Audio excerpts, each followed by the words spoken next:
Olá, bem-vindo a mais um Conversa com o Especialista. Hoje vamos tratar sobre saúde integral e alimentação saudável. Eu sou Rafael Raposo, fisioterapeuta e proprietário do Grupo Longevitar, e vamos ter hoje, no episódio de hoje, a nutricionista especialista em planejamento alimentar, Priscila Sena. Vamos falar sobre dieta saudável, vamos falar sobre alimentação saudável, ok? Vamos deixar ela entrar aqui para a gente poder chamar ela e a gente começar a nossa live. Seja muito bem-vindo. Olá, Olá, Priscila. tudo bom, Rafael? Tudo ótimo. Seja muito bem-vinda ao Conversa com o Especialista. Eu estava aqui falando para o pessoal que você é especialista em planejamento alimentar, que você vai conversar com a gente sobre alimentação saudável e a gente vai nesse processo. Você se apresenta um pouquinho. Fala como que você trabalha, onde você trabalha. Vamos Ok. nessa. Bom, eu sou a Priscila de Sena, sou nutricionista clínica, atuo há 12 anos na Clínica Nutrimed, que é um centro especializado, né, de medicina nutricional. E é isso, já tem 12 anos que eu estou atuando lá. E a gente atende vários tipos de pacientes, né, da fase adulta, gestação, idoso. Então, assim, é uma clínica bem bacana que conta com vários outros profissionais nutricionistas, com médico nutrólogo. E é isso, gosto muito. Legal. Priscila, eu queria que você falasse pra gente, assim, que nem o tema fala hoje, a gente está querendo falar de uma alimentação saudável. A gente sabe que a nutrição é uma coisa muito, né, uma reeducação alimentar, uma dieta, conforme queiram falar, ela é uma coisa muito individualizada, né? E aqui a gente vai falar num âmbito mais geral. Então, eu queria que a gente falasse sobre dieta, um pouco sobre dieta e individualidade e sobre dieta num aspecto mais geral sobre os hábitos saudáveis. E aí por aí a gente desenvolve. Sim, a maioria tem interesse por uma alimentação saudável, né? Então, assim, Uhum. hoje a gente vai falar de uma maneira mais geral, do que seria para uma pessoa comum, né? Não levando em conta as especificidades, né, as características de cada um. A gente tem que lembrar que é importante avaliar a pessoa como indivíduo, né? Então, quando a gente Uhum. tem uma consulta nutricional, paciente, a gente vai procurar saber da história dele, das comorbidades, né? De como é que estão as taxas, como é que é a avaliação antropométrica dele, a avaliação física. Então, hoje aqui é um papo mais geral, para a gente falar da alimentação geral como um todo, numa linguagem mais simples, para que todo mundo Legal, entenda, né? legal. Então, a gente pode começar com o que seria uma proporção legal, né? Uma distribuição de macronutrientes. Quando a gente fala em macronutrientes, a gente está falando de proteína, de carboidrato, de lipídios, né? Ou gorduras. Então, o que seria normal, né? Uma recomendação diária seria de 45 a 65% de carboidrato, né, Uhum. distribuindo isso no geral, de lipídio de 20, que são as gorduras, né, de 20 a 35%, e de proteína de 10 a 35%. Isso numa visão bem ampla, né? Se a Sim. gente for pegar a individualidade de cada um, dependendo, por exemplo, uma pessoa que tenha diabetes, né, que tem um quadro de resistência à insulina, uma síndrome metabólica, a gente vai ter que distribuir melhor isso aí. Por exemplo, o carboidrato ele deve ser reduzido, então esse percentual ele pode ser mudado. O teor de proteína pode ser aumentado até para compensar essa redução do carboidrato. Dietas Legal. mais ricas em gorduras têm sido muito utilizadas, né? Como dieta cetogênica. Então, assim, nós temos muitas gorduras boas que podem ser incluídas na alimentação. Então, vai depender muito. Vamos pensar também aí num balanço, né, nutricional do que seria mais adequado. A gente pode falar também de um prato, do que seria um prato legal, das principais refeições. Aí vem a questão da distribuição, né, do fracionamento. O que seria ideal? Então, a gente geralmente indica que a pessoa faça entre 5 a 6 refeições diárias. Uhum. Isso vai depender, que é o que a gente chama de fracionamento, né? Então, seriam, né, aquelas refeições principais, como o de jejum, que é o café da manhã, os lanches intermediários, como colação, lanche da tarde, almoço, jantar e, em alguns casos, a ceia. Então, nisso a gente ficaria aí nessa média de entre 5 a 6 refeições diárias. Aí vai depender do que vai compor isso aí, né? vamos pensar ao longo do dia? O que a gente precisa de energia, né? Ao longo do dia, pela manhã, a gente recomenda uma combinação mais energética, digamos assim. O carboidrato é o principal fornecedor de energia. Então, geralmente, eu coloco ali pela manhã, para que ele tenha aquele resto do dia com aquela energia necessária para as atividades diárias, né? E assim, vai depender do tipo de carboidrato, vamos dizer assim, mas é bom ter um teor de proteína legal, de gordura, para que ele exerça as atividades dele ao longo do dia. Almoço, a gente já acha aquela refeição mais principal, né? Geralmente é aquela principal do brasileiro, é mais comum, né? O famoso arroz com feijão, a proteína, a salada. Se a gente pensar assim num prato para o almoço, eu distribuiria ele assim, né? Colocaria metade do prato com legumes, salada, verduras, né? Crus, cozidos, refogados, mas mais nessa parte de salada, verdura, legumes. Aí eu costumo indicar para o paciente, né, para que ele divida ali o restante ao meio. Então, um quarto seria aquela porção de carboidrato, arroz, feijão, uma batata, um tubérculo, né? Um cereal um pouco mais integral, o feijão, a leguminosa, a ervilha, a lentilha, o grão de bico, e aquela outra parte, né, a metade da metade, o outro um quarto, com a proteína. Que aí a gente vai decidir, né, se é uma proteína animal, o que seria a proteína mais indicada. Por volta de 80 a 100 gramas ali de proteína seria bacana durante o almoço. Aí vem os lanches, né? Deixa eu só te perguntar, esse 80 gramas, mais ou menos assim, é mais ou menos o que, se a pessoa for ver? Porque nem todo mundo tem balança, né? Se a gente fosse ver mais ou menos a palma da mão, o que é, assim, mais ou menos? Essa seria aquela porção indicada, né? A palma da mão, aquele punho. Então, seria uma porção média. Para ficar numa linguagem mais simples, né? Para o paciente visualizar isso, é como se fosse essa porção aqui. Vai depender da espessura, né? Do alimento cru, cozido. Mas, geralmente, é essa quantidade aqui que pode variar entre uma a duas porções, a depender da característica da dieta. Se a gente quer um pouco mais de proteína, né? Se é um bife, se é um peito de frango, se é um peixe, se são ovos. Então, aí a gente vai distribuindo. Lembrando dessa questão do almoço, que muitas pessoas têm o hábito de líquido junto com a comida, né? Então, assim, há controvérsias. Mas aí o que geralmente eu indico é, se a pessoa tem a necessidade desse líquido, que ela espere, aguarde entre 10 a 15, 20 minutos ali depois da refeição, porque a gente já vai estar um pouquinho mais saciado, então a gente já não tem mais aquela necessidade toda do líquido, né? Para evitar dilatação do estômago, né? Aquela capacidade gástrica ficar cada vez maior e a gente necessitar de mais conteúdo alimentar, sólido, líquido, ou preferir ao invés de sucos, né, de bebidas, colocar uma fruta mais caldosa, uma fruta mais cítrica, mais rica em vitamina C, que a gente consegue até melhorar a absorção do ferro que é consumido nessa refeição, que geralmente tem, né, no feijão, tem nas leguminosas, nas folhas verdes escuras. Então, geralmente eu indico uma frutinha quem tem essa necessidade do doce ou do líquido depois. Mas não que seja uma regra ter alguma coisa ali depois ou tomar líquido junto com a comida, tá? Eu vejo assim, né? Pelo menos aqui em casa a gente não toma líquido durante as refeições. Graças a Deus a gente está fazendo certo. Mas eu vejo que, assim, as pessoas que eu tenho próximo que comentam que normalmente tem um líquido na hora do almoço são pessoas que não têm o hábito de tomar água, né? Isso. Aí o ponto importante, né? Eu vou chegar. Que eu até pontuei aqui do que seria a indicação para uma alimentação saudável, né? Então, a gente tem que abordar esses pontos. A gente tem que lembrar de uma boa hidratação. É uma coisa que eu vejo muito em consultório. Eu costumo até dizer para os pacientes que é a coisa mais fácil, né? A água, todo mundo tem que tomar água para todas as nossas atividades do corpo. A gente necessita de uma boa quantidade de água. Então, a hidratação ela é fundamental. E como as pessoas têm dificuldade, né, de adequar isso à rotina, de se hidratar da maneira correta, de tomar 2 litros de água por dia, é o mínimo. Então, assim, a gente vê que as pessoas não sentem sede. Sede é o primeiro sinal da desidratação.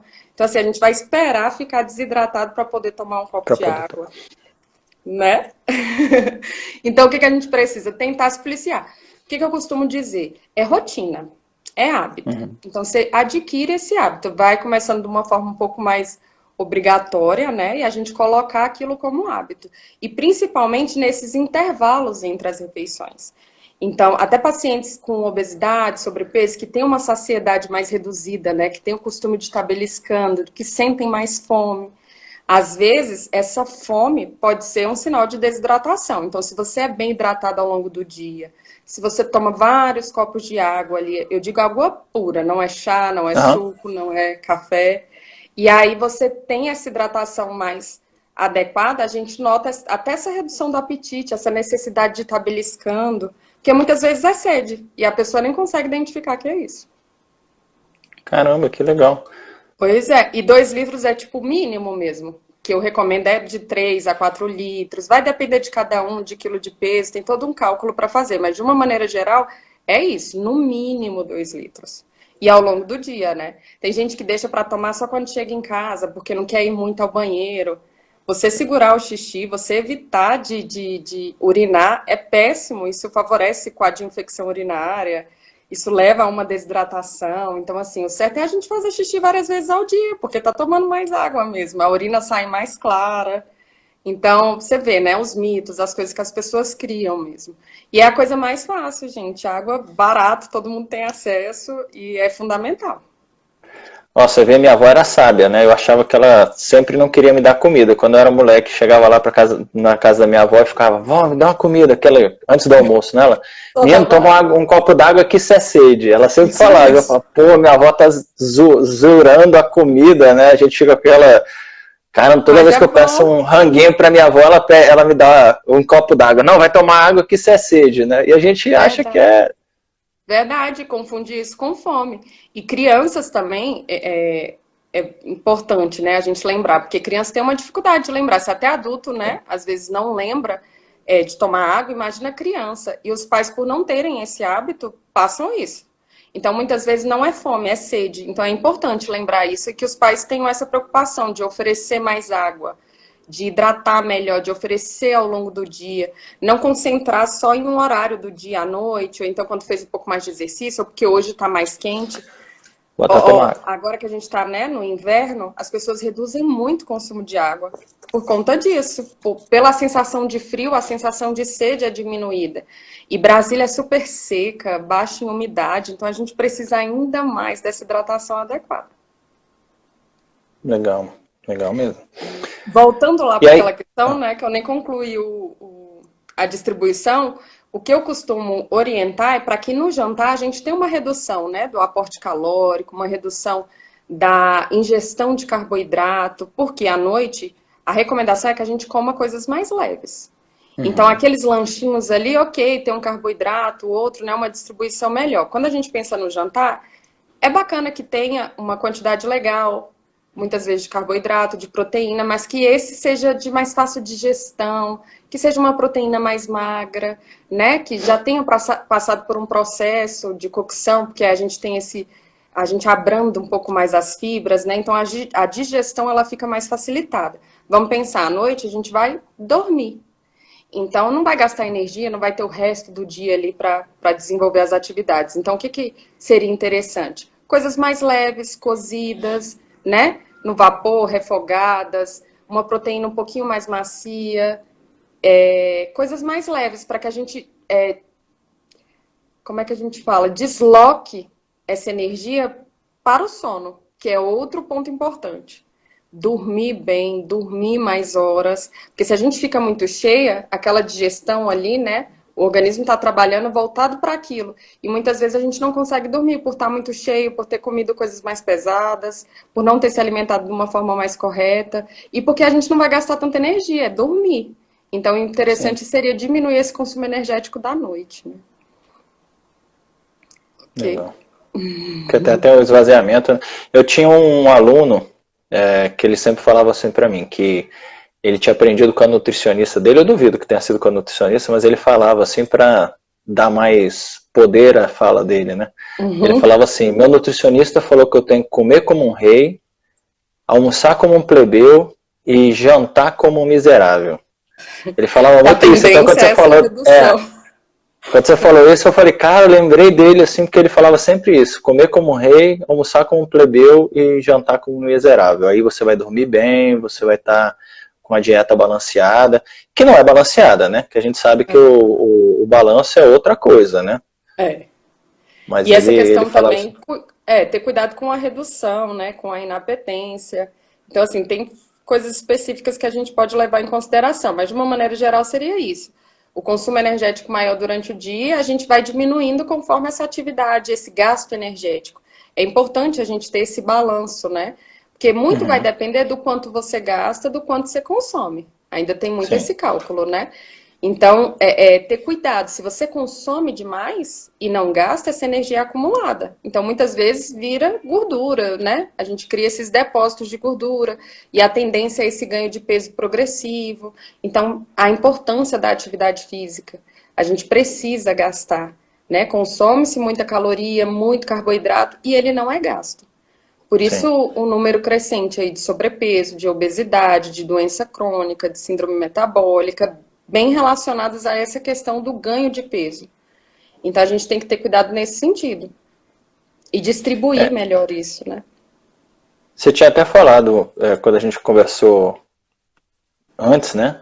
Uhum. Que com esse Covid todo mundo está comentando, né? Tem gente até que coloca aquelas figurinhas, com esse Covid não pode sair, não pode sair, e depois eu quero ver como eu vou sair, porque a pessoa engordou tanto e não passa na porta, né? Que colocam aquelas chargezinhas, né? É, E eu acho que tem um pouco a ver com isso que você falou, né? A pessoa fica em casa, de repente ela belisca mais e as atividades diárias dela estão, por estarem mais limitadas, ela gasta menos, né? isso reduzem muito. E foi exatamente o que eu observei na pandemia, né? No início, as pessoas pararam. Então, assim, a gente contabiliza de março para cá. Então, Uhum, aí falam, né? Os pacientes costumam dizer: eu fazia atividade física, academia, ou caminhada, corrida no parque, bicicleta, é, até o início da pandemia. Teve a pandemia, parei com tudo. E com isso vem a ansiedade, né? O pânico sim. que acometeu muitas pessoas, acho que a maioria delas, o desespero, aquela incerteza do que seria, né, o dia de amanhã, como é que serão os próximos dias. Então, muitas pessoas compensaram isso na alimentação, por estarem mais dentro de casa, pela questão das crianças, né? Essa vontade maior de compensar as outras faltas, né, as proibições que a gente acabou tendo na comida. Então, Sim. refletiram nisso. Então, o que é mais comum hoje? As pessoas terem ganho peso nesse período de isolamento, de quarentena. Tanto que a gente observa isso nos atendimentos, né? Como caiu no começo, no fechamento do comércio, e que depois deram aquela pausa, aí depois começaram a retornar. E a maioria com esse objetivo, perda de peso, porque ganharam 2, 3, 4, até 5 quilos ali durante 2, 3 meses de isolamento. Então a Ó, gente teve um nota cara que isso por colocou. quê? Ah, Não, pode fala. falar. É porque eu vi aqui, eu acho que tem um paciente seu aqui que ele falou: boa noite, com as orientações da doutora Priscila, estou alcançando o meu objetivo, excelente profissional. Oh, Parabéns, cara. obrigada. É o Fabiano que falou. Eu convidei os pacientes para assistirem, espero que estejam vendo. Obrigada. Legal, E esse aí, o aí que já que tá aí. acontece? Não é? Vai ganhar um brinde depois pelo elogio. Então, o que que a gente tem que fazer, né? O que que eu observei foi isso, um aumento progressivo desse peso durante o período. Então, e principalmente não só por a gente compensar na alimentação, nessa ansiedade, né, espelhar isso e projetar na alimentação, mas por conta também dessa redução drástica de atividade física. E a minha recomendação era, gente, tenta fazer alguma coisa em casa. Tem muitos vídeos, né, muitas lives com exercícios funcionais. Tentar se manter ativo, não parar de uma vez ou ficar muito tempo parado. Eu sugeri escada, caminhadinha ali dentro de casa mesmo, mas para que o corpo não ficasse parado. Nem Sim, pensando, gastar energia, faça algum exercício mais aeróbico, vamos focar na perda de gordura, porque você está engordando nesse período. Não, mas para manter esse corpo ativo, porque a saúde mental também depende disso. E sim, também para compensar, né? Seria o ideal, mas pelo menos para que não parasse, para que mantivesse o corpo em movimento. Mas aí agora que as pessoas estão retornando, outras não. Mas aí acontece isso. É muito importante a prática de atividade física com regularidade. Você sabe melhor que eu. Então, assim, não só para emagrecimento, mas para uma melhor qualidade de vida, para que a gente tenha uma composição corporal melhor, né? A importância da gente construir tecido muscular. Isso reflete diretamente na nossa taxa metabólica. O quanto você gasta em repouso vai depender do quanto você faz de atividade física, do quanto você tem de sim. gasto energético. Então, as pessoas tendem a ganhar gordura nesse período e perder massa magra. Então, a tendência é que a resposta metabólica caia, que ela tenha mais facilidade de ganhar gordura, queda do metabolismo pela diminuição da massa magra, da massa muscular. Então, tudo isso aí está interligado. E daí a importância da atividade.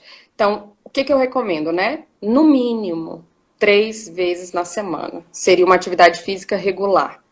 Seja mais aeróbico, seja mais anaeróbica, né? Uma academia, uma musculação, uma caminhada, uma natação, uma escada. Mas tentar colocar isso como regularidade. Eu nem diria tanto a intensidade, se não é possível, mas a regularidade. Para que o corpo entenda que aquilo faz parte do dia a dia, que ela tem aquilo ali como rotina, como um hábito regular. Aí, quando o objetivo já é o emagrecimento, uma perda de gordura, tem exercícios que podem auxiliar mais nisso. E aí eu peço para que aumente para umas 5 vezes na semana. É importante a gente ter o repouso, o descanso, mas a regularidade na atividade física é fundamental. Tem que ter. E a hidratação associada, né? Tomar água durante o exercício também é fundamental. E deixa eu te perguntar, porque aqui a gente vê muito, eu trabalhei muito tempo em academia, o Grupo Longevitar tem 12 anos, né? Mas antes disso eu trabalhei muitos anos em academia. E a gente via muita preocupação, eu ainda vejo, hoje em dia menos, porque a gente é uma academia mais de reabilitação, né? Nós somos uma academia terapêutica, a gente pega mais reabilitação. Mas eu vejo, tanto lá dentro, quanto eu vi em academia, até meus amigos falando, todo mundo se preocupa com a gordura, né? Mas ninguém se preocupa com a quantidade de massa muscular. Essa proporção, sempre, todo mundo está preocupado com a proporção de, nossa, eu tenho 15% de gordura, eu tenho tantos por cento de... E não se preocupa com quantos quilos ou quantos por cento eu tenho de massa muscular, que é uma das coisas, igual você falou, que vai deixar seu metabolismo mais acelerado, vai te deixar mais ativo, vai te deixar mais funcionante, né? Sim, e aí muito bom você falar disso. E aí eu tento explicar de forma leiga, porque eu sou leigo, eu não sou nutricionista, eu falo muito assim para eles que quanto mais músculo eles tiverem, além da vida ficar mais fácil pelas atividades mesmo, pela funcionalidade, a gordura não cobra para existir dentro do corpo, e o músculo sim. Eu fico falando isso para eles, que a gordura é tipo meio que morto ali, não é um tecido morto, mas a gente sabe que ele não precisa de energia para se manter, né? Se manter no corpo, estou falando assim. Essa é a visão leiga, a minha visão. Aí eu queria que você falasse, porque na minha visão, se o músculo, a gente sabe que se a gente se alimenta mal, a gente perde músculo. Mas não necessariamente se a gente se alimenta mal, a gente perde gordura, né? Vai depender, né? Essa questão da perda de gordura, ela é muito influenciada pelo que a gente come.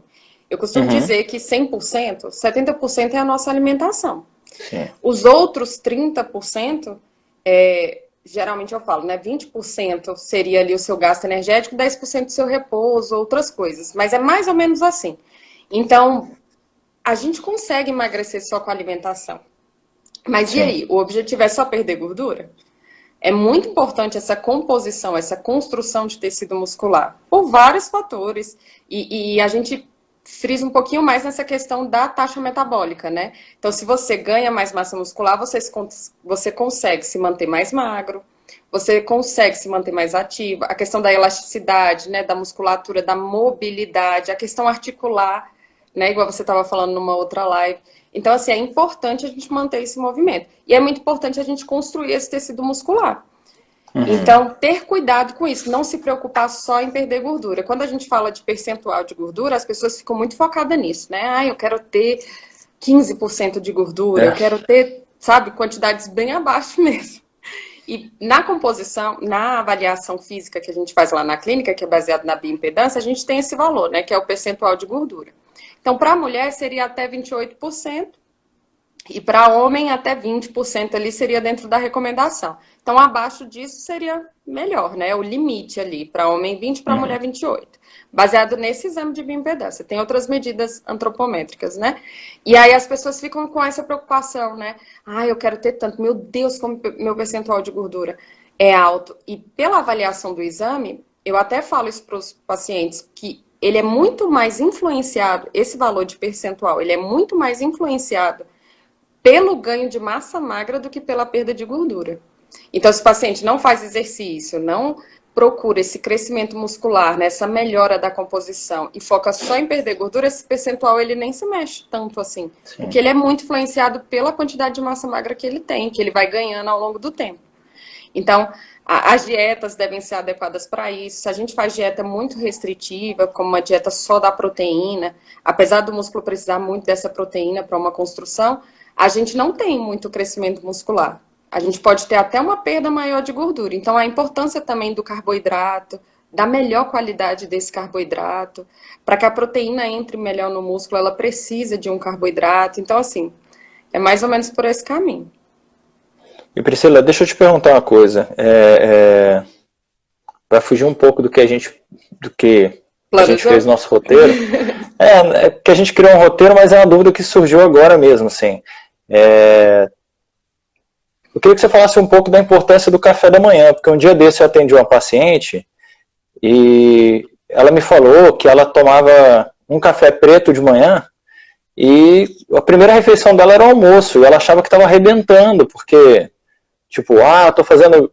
Não sei se ela estava pensando em jejum intermitente, o que ela estava pensando, mas ela não, eu acordo, eu como tipo 8 horas da noite, 9 horas da noite, aí eu acordo, tomo um café preto para me dar uma estimulada, vou pro meu trabalho, não bebo nem água, ela falou assim, e quando dá meio-dia e meia, eu chego em casa e vou almoçar. Aí eu falei, nossa, pelo amor de Deus, você não toma café da manhã, então eu queria que você falasse disso, eu sei que a gente nem...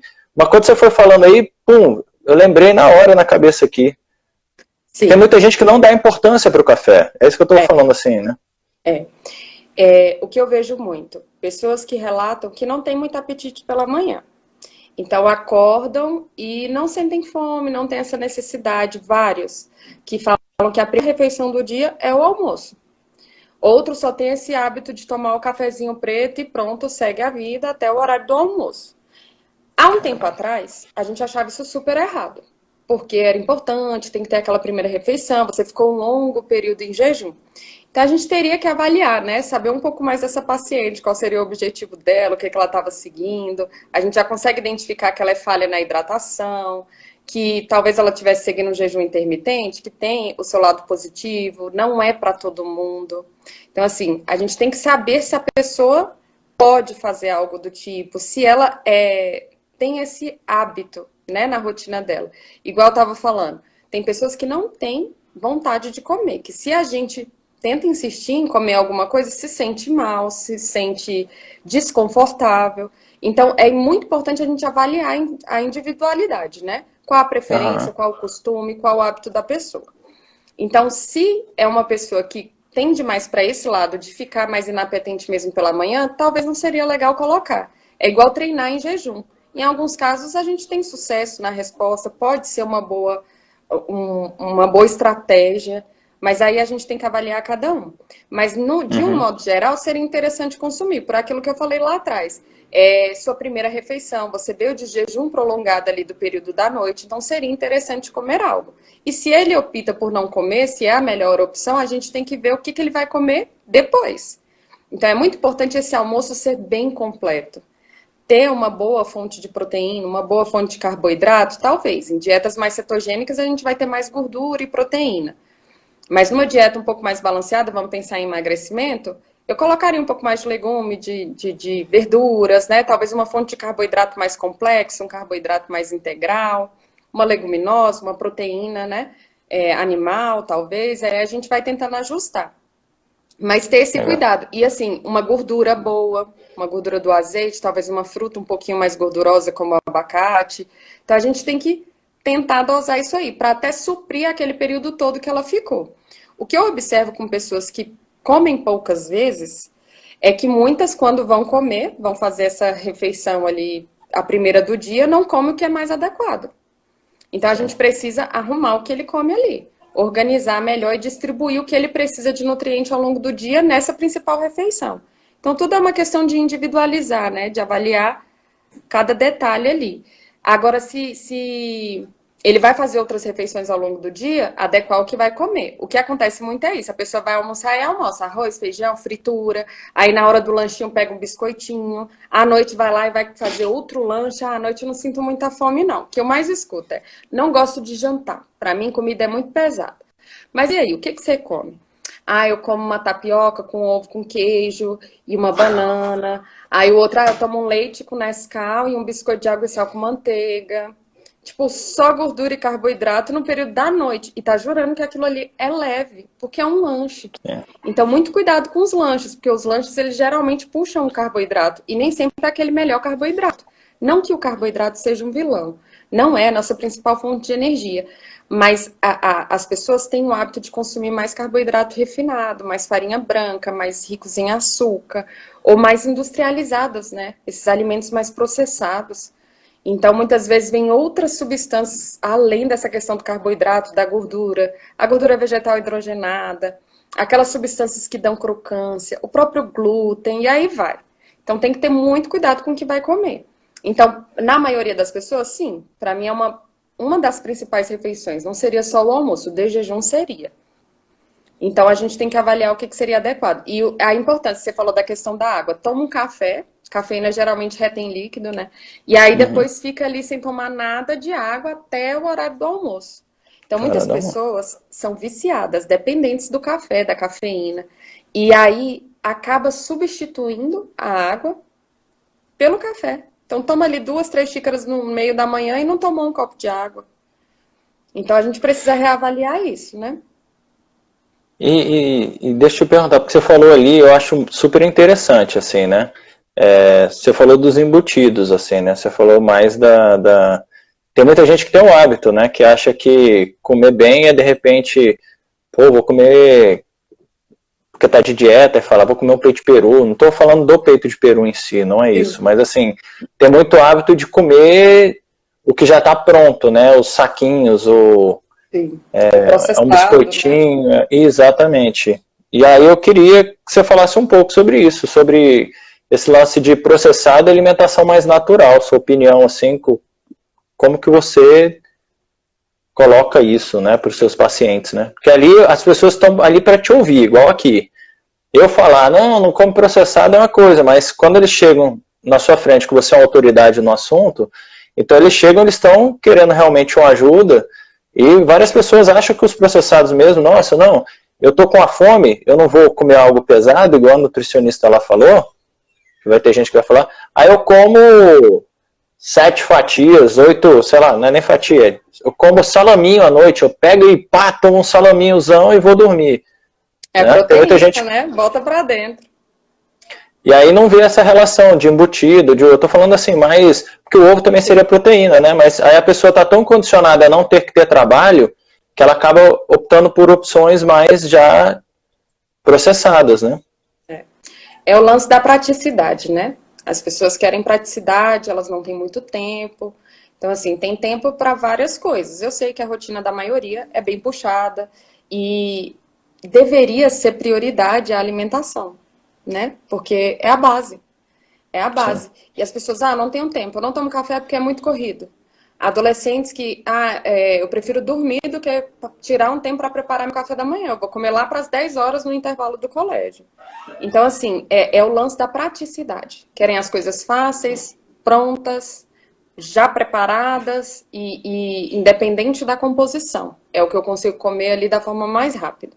Então, o que eu tenho tentado buscar e passar para os meus pacientes, para os meus familiares, para as pessoas, é para a gente ir mais em busca de coisas naturais, sabe? De uma alimentação mais simples, alimentação de casa, comida de panela, sabe? Aquela comidinha de vó, de mãe, de roça, de fazenda, digamos. O mais natural, horta, feira, né? Menos supermercados, mais feiras, mais orgânico seria bacana, mas assim, tentar reduzir ao máximo o consumo desses processados, né? Esses alimentos industrializados. Aí a gente tem os embutidos, os pacotinhos, que além de terem gorduras, carboidratos, têm substâncias que são cancerígenas, que vão trazer uma série de malefícios, mas são principalmente concentradas em açúcares, sal, sódio, corantes, conservantes, e isso ao longo da vida. Imagina, vários anos da nossa vida comendo isso. Uma hora a conta chega.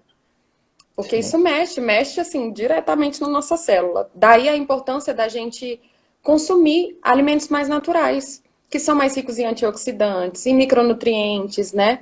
Minerais, que vão ser mais ricos em fibra também, que é outro fator importante quando a gente pensa numa saúde intestinal, numa saciedade, no controle do colesterol, o quanto que a fibra é importante. E boa parte dessas fibras a gente vai tirar desses alimentos. Frutas, verduras, folhosos, legumes, cascas, feijões, né, cereal integral, grãos, castanhas. Então, assim, a recomendação é essa. Dá para a gente ser simples, dá para gastar pouco, dá para comer uma comidinha mais básica, mas mais saudável.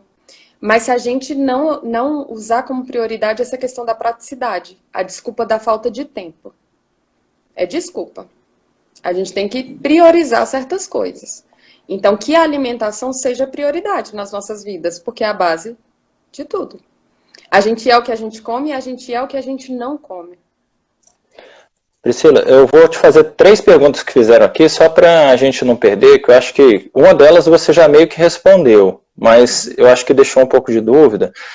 Teve uma pessoa aqui, a Paula, falou assim, e aí, a alimentação deve ser feita de 3 em 3 horas? Porque tinha aquela crença, né, de que se você não comesse de 3 em 3 horas, você... Então, ela perguntou isso. Eu vou te fazer as 3 perguntas, senão sai aqui do meu...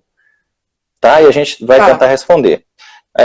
Uma das pessoas perguntou aqui se você é nutricionista esportiva, depois você pode até responder. Teve uma pessoa que perguntou assim, quem não come nada pela manhã tem mais chance de compulsionar? De ter a comida como compulsão, usar ela como compulsão? Tá, vamos lá. Fracionar é relativo. Há um tempo atrás era regra na nutrição e hoje não. Tanto que hoje a gente tem dietas baseadas em jejum intermitente, né?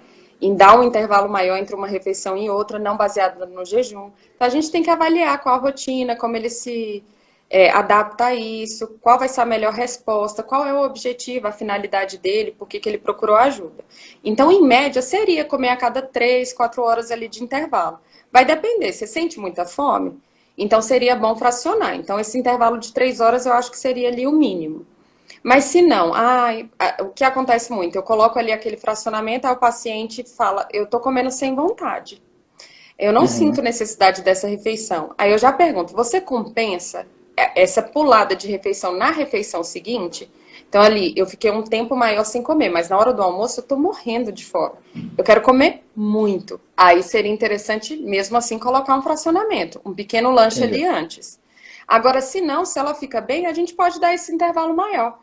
E aí, isso pode, às vezes, até trabalhar essa questão da compulsão, porque fracionar é diferente de beliscar. Muitas vezes a pessoa está habituada ali a ficar mastigando, a ter sempre alguma coisa. Então, de hora em hora, ela está com aquela necessidade. Então, é importante a gente avaliar isso. E não seria interessante fracionar tanto, porque às vezes a pessoa confunde com esse beliscar. Então, tem que avaliar cada um. De um modo geral, seria comer a cada 3 horas. Mas aí a gente vai acompanhando. Se ele vai reagindo bem, se isso vai ajudando no processo. É igual eu estava te falando ontem. Boa parte dos pacientes obesos, eles fazem poucas refeições no dia. É almoço e jantar, mas aí, né, manda ver nessas refeições. Quando a gente coloca o fracionamento, que é dividir em pequenas refeições ali ao longo do dia, eu consigo observar uma resposta melhor na maioria. Porque aí eles conseguem reduzir o volume de comida em cada refeição. E muito vai depender do que a gente come. Se a gente come uma refeição cheia de carboidrato refinado, aquilo rapidamente vira açúcar e rapidamente é absorvido. É o que a gente chama daqueles picos de glicose, né? Vai depender do índice glicêmico desse carboidrato, a velocidade com que ele vira açúcar. Se ele virar açúcar muito rápido, rapidamente ele é absorvido, rapidinho ele vai mandar o pâncreas liberar muita insulina. Isso geralmente causa, não te dá muita saciedade, não dá aquela saciedade prolongada. Então a gente tem a necessidade de estar comendo toda hora, porque a gente não fica satisfeito. E outra consequência muito ruim disso é que esse pâncreas liberando muita insulina, porque a gente consome muito, muito carboidrato, essa insulina não funciona mais da forma como ela deveria. Então a gente vai criando uma resistência. Ela não tem aquela funcionalidade total dela, que é o que a gente chama de uma forma de pré-diabetes, uma resistência à insulina, e que se não tratada, às vezes com medicação, com mudança na alimentação, com perda de peso, né? Mas se não tratada, evolui para uma diabetes. Isso contribui para deixar o corpo mais inflamado, para gerar mais toxina. Então, o paciente que tem resistência à insulina, ele tende a ser mais inflamado. Aí a gente vai falar um pouquinho dessa questão de alimentação mais anti-inflamatória. Voltando para a pergunta da nutrição esportiva, não é minha especialidade, mas eu atendo, já peguei alguns atletas, né, aqueles pacientes que têm um gasto energético, uma prática de atividade física mais intensa, que tem necessidade de suplementação, então a gente avalia. Então, não é a minha especialidade, mas eu atendo, sim, atleta, pacientes que fazem esportes, né, uma atividade física com mais regularidade. Então, a gente teria que ir. E esse negócio de que perguntaram da compulsão, que isso é interessante mesmo. Tem gente que não come nada e depois compensa. Mete, Isso. Um dos benefícios do jejum intermitente, que eu tenho acompanhado e tenho usado com alguns pacientes, né, quando dá pra gente aplicar isso, é que pessoas que beliscavam muito, quando passaram a fazer jejum ou dar esse intervalo maior, diminuíram a compulsão, porque trabalharam mais essa questão da fome. Então, comem quando tem vontade, mas comem aquilo que é recomendado. Então, se é uma alimentação que te dá uma saciedade mais prolongada, como às vezes a proteína geralmente traz isso, a gordura também traz isso, a gente se sente satisfeito por mais tempo. É só a gente pensar num prato de macarrão e num prato de carne. O que te deixa mais cheio? Geralmente é a carne, a proteína. O macarrão, ele é rapidamente absorvido. Então, só para a gente entender um pouquinho disso. Se a gente come algo que dá uma saciedade maior, a gente acaba ficando mais tempo sem comer e isso diminui o quadro de compulsão. Agora, se ele fica um tempão sem comer e quando come vai exagerar, isso pode gerar uma compensação, né? Que aí pode ser refletida nessa compulsão alimentar. Então, a gente tem que avaliar cada um, né? Ver a história, como é que dá pra gente mudar isso aí. Mas pode acontecer as duas formas. A gente pode ficar longos períodos sem comer e adequar o que vai comer na refeição que ele decidir fazer, que a gente decidir colocar, e controlar esse quadro de compulsão. Ou a gente, talvez, fracionar, comer pequenas quantidades várias vezes e trabalhar essa questão da compulsão. Mas é muito comum. Compulsão principalmente por doce, né? É isso que eu ia te perguntar. Então a compulsão ela pode estar ligada justamente a alimentos, assim, eu estou perguntando, tá? Sim. A compulsão, então, se a gente tivesse alimentos de baixo índice glicêmico, ela seria mais difícil de acontecer, pelo que você falou da saciedade, né? Então, se tem muito açúcares ou o índice glicêmico é muito alto, você falou que tem a necessidade mais rápido. Então, se mudar até essa relação um pouco do índice glicêmico ou alimentos mais proteicos, igual você falou, essa relação da compulsão ela se torna menor. Assim, é isso mesmo, né? Legal. Basicamente. Legal. Não, legal. É porque que nem a gente conversou, né? A nutrição é uma coisa muito individual. Falar no âmbito geral de um assunto que é tão específico, eu sei que é um pouco difícil. A gente está querendo dar orientação, mas a gente sabe que tem essa minúcia, porque eu tenho 42 anos, mas eu peso 68 quilos. Você vai pegar gente que está todo desregulado, você vai pegar todo... Então, é muito difícil de falar assim, né? Verdade. Então, é escolher melhor o que come. Não é que tem que ser uma dieta restritiva, que a gente tem que evitar totalmente determinada coisa. É tentar achar o equilíbrio e distribuir melhor isso. Eu vou te fazer outra pergunta.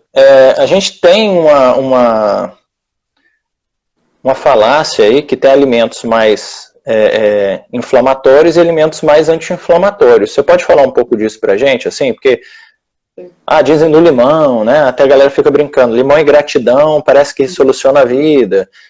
O leite infecciona tudo, inflama tudo. Você pode falar um pouco pra gente sobre esses alimentos inflamatórios e anti-inflamatórios? Sim. O que é muito comum, né? Hoje a gente está falando muito, hoje em dia, por conta da pandemia e tudo, dessa questão da imunidade, né? Então é importante a gente manter esse sistema imune melhor. Tem alimentos que podem melhorar essa resposta imunológica, que são as nossas defesas. E o que é muito comum? Pessoas com sobrepeso, com a gordura elevada, né? Cada dia tem aumentado mais esse número.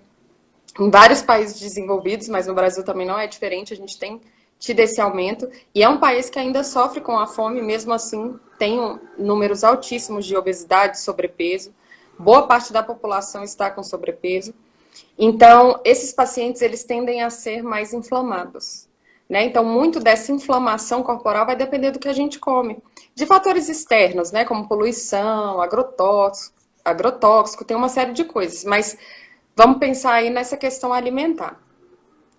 Tem alimentos que têm essa característica mais inflamatória, que vai gerar um pouco mais de toxina, né? A gente vai ter essa característica mais inflamatória. A gente pode citar, que é muito comum, a questão do glúten. O glúten, por muitas vezes aí, acho que agora até um pouco menos, mas vilão, né? As pessoas criaram um certo medo, assim. Porque realmente o trigo é modificado, o glúten, ele vai ser responsável por dar aquela textura, aquela maciez, né? Geralmente trigo, cevada, aveia, centeio. Então, muitos dos alimentos que a gente consome, eu tenho o costume de consumir, são cheios de glúten. E o glúten tem essa característica inflamatória. Então, ele acaba deixando o corpo mais inflamado. Vamos pensar também no álcool, que vai ter essa característica, o tabagismo, de deixar o corpo mais inflamado. Carne vermelha. Aí vem a questão da carne vermelha, né? Por conta dessa gordura saturada. Então, são coisas que a gente acaba consumindo. A gente estava até falando disso ontem, do tanto que o brasileiro é habituado a ter carne no prato, né? Carne, tá, frango, ovo, mas essa questão do apego, né? Desse consumo de carne vermelha. E a carne vermelha, ela é uma carne um pouco mais gordurosa, ela vai ter uma gordura mais saturada, e isso pode trazer, sim, características mais... Pode não, traz características mais inflamatórias para a gente. Então, o consumo excessivo disso pode ser ruim. A gente estava até falando da questão do vegetarianismo, né, do veganismo, da importância da gente reduzir esse consumo de proteína animal, principalmente da carne vermelha. Então, é todo um processo, mas ela tem sim essa característica mais inflamatória. A gente pode citar também, vamos lá, eu até tinha anotado alguns alimentos um pouquinho mais. Leite, lembra, né, do leite? Então, assim, tem profissionais que proíbem o leite na fase adulta e até os derivados, por conta dessa característica mais inflamatória, aqueles leites mais integrais, longa-vida, do que vai dentro da composição, que a pessoa adulta não precisa mais desse consumo de leite, mas muitas vezes essa é uma fonte alimentar da maior parte da população. Então, a gente tem que ver o que dá para colocar aí, mas ele tem sim esse efeito mais inflamatório. Então, o corpo mais inflamado, ele vai ter outras consequências, né? Ele tem mais tendência de ter doença crônica, de desenvolver essas doenças crônicas não transmissíveis, como diabetes, hipertensão, infarto, AVC. Então, ter muito cuidado com isso, por conta dessas gorduras que a gente acaba consumindo. E aí vai, se você quiser complementar. Não, não tenho nada a complementar não. Aqui, então, quem sabe de alimentação é você mesmo. Eu citaria bem esses alimentos com uma característica mais inflamatória. O glúten, o leite, a carne vermelha, o alto consumo de álcool, a gordura vegetal hidrogenada, que a gente encontra na margarina, em vários outros alimentos. Então, tem muito cuidado com o excesso, com a rotina, com a periodicidade desses alimentos na nossa rotina alimentar. E aí, a gente pode pensar numa alimentação mais anti-inflamatória para trabalhar um pouco isso, para eliminar um pouco mais essas toxinas, né? Uma alimentação mais antioxidante. A gente pode pensar em cores, né? De legumes, verduras, de frutas, aqueles alimentos mais vermelhinhos, como tomate. Vem aí o licopeno, que é um excelente antioxidante. Então, é colocar mais cor na comida. A importância de comer alimentos mais amarelos, mais alaranjados, mais vermelhos, mais verde escuro, porque aí a gente tem uma característica um pouco mais antioxidante. As frutinhas vermelhas, a uva, ela tem comprovação de melhora na saúde do coração, tem um alto poder antioxidante. Então, assim, é importante a gente colocar essas coisas na dieta com mais regularidade do que esses alimentos inflamatórios. E acontece exatamente o contrário. A gente acaba colocando mais os que são negativos e acaba consumindo menos. Porque é muito comum o brasileiro consumir arroz, feijão e carne. Então, cadê aquela salada, aquelas 3 cores, né? Cadê as frutinhas ali nos lanches? Eu vejo muito em consultório, a pessoa quase não come fruta. Ou pessoas que são tão vidradas nessa questão de emagrecimento, de dietas mais proteicas, e que fruta é vilã, assim, é carboidrato, é açúcar puro, não pode. Dá gordura no fígado, dá esteatose. Então, assim, tem que ter cuidado com isso, né? Então, a gente tentar achar o equilíbrio, distribuir melhor isso. né? Colocar um pouco mais de coisas mais naturais, de feira, de legume, de verdura, de fruta. Vamos pensar em alimentos mais anti-inflamatórios.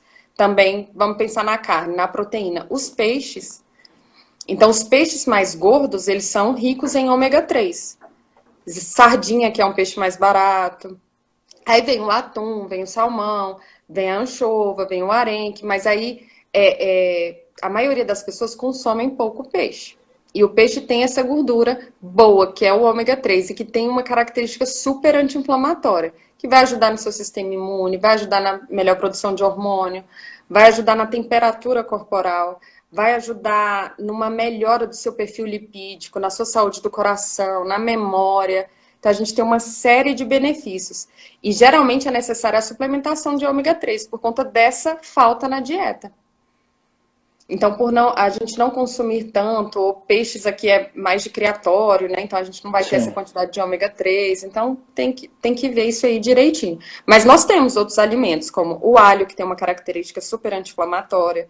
A gente pensa na imunidade, né? Pensa em gripe, já pensa no alho, e o alho realmente tem essa característica. O gengibre. Aí você falou da questão do limão, né? Então tá muito famoso e tá a questão do shot, da imunidade aí, da primeira coisa. O limão tem essa relação, né? Da gente tomar ele em jejum, misturar em água, dá para misturar com outras coisas, mas geralmente é aquele limão em jejum. Uma explicação mais simples seria no sentido de a gente tentar alcalinizar mais o pH. Que o paciente mais inflamado teria um pH um pouco mais ácido.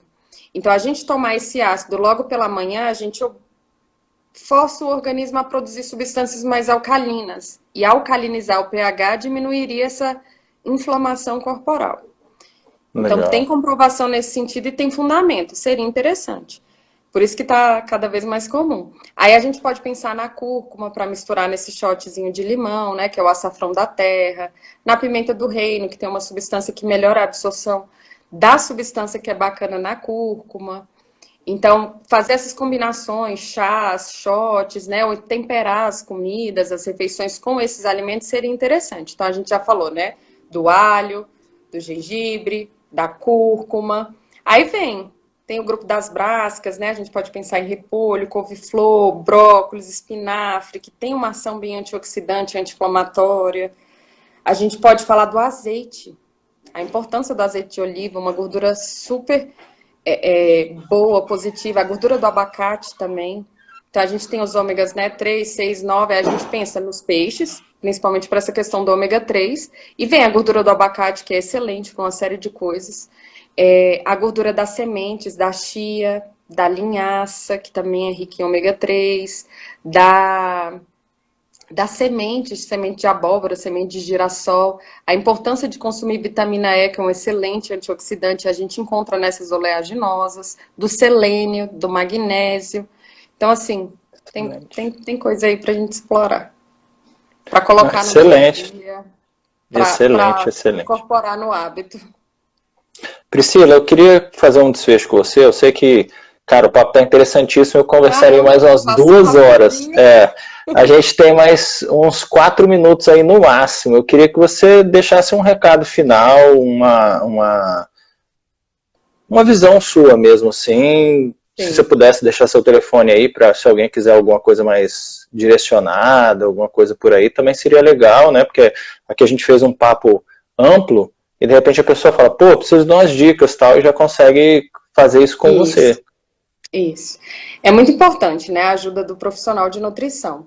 Então, cada vez eu tenho mais orgulho da escolha que eu fiz, porque tem crescido muito essa procura, esse interesse por uma alimentação mais saudável, por um equilíbrio, né? Uma melhora da composição corporal. Então, o ideal seria que todas as pessoas passassem por um nutricionista, né? Porque todo mundo come, então a gente precisa fazer alguns ajustes. E eu amo essa área de nutrição clínica. Então, uma propaganda aí, né, é que eu atendo na clínica Nutrimed, que fica localizada na L2 Sul, né, que é o Centro Médico Especializado de Medicina Nutricional. Quem quiser um pouco mais de informação, a gente tem o site, né, da Nutrimed, que é www.nutrimedbsb.com.br, e lá a gente conta com uma equipe multiprofissional.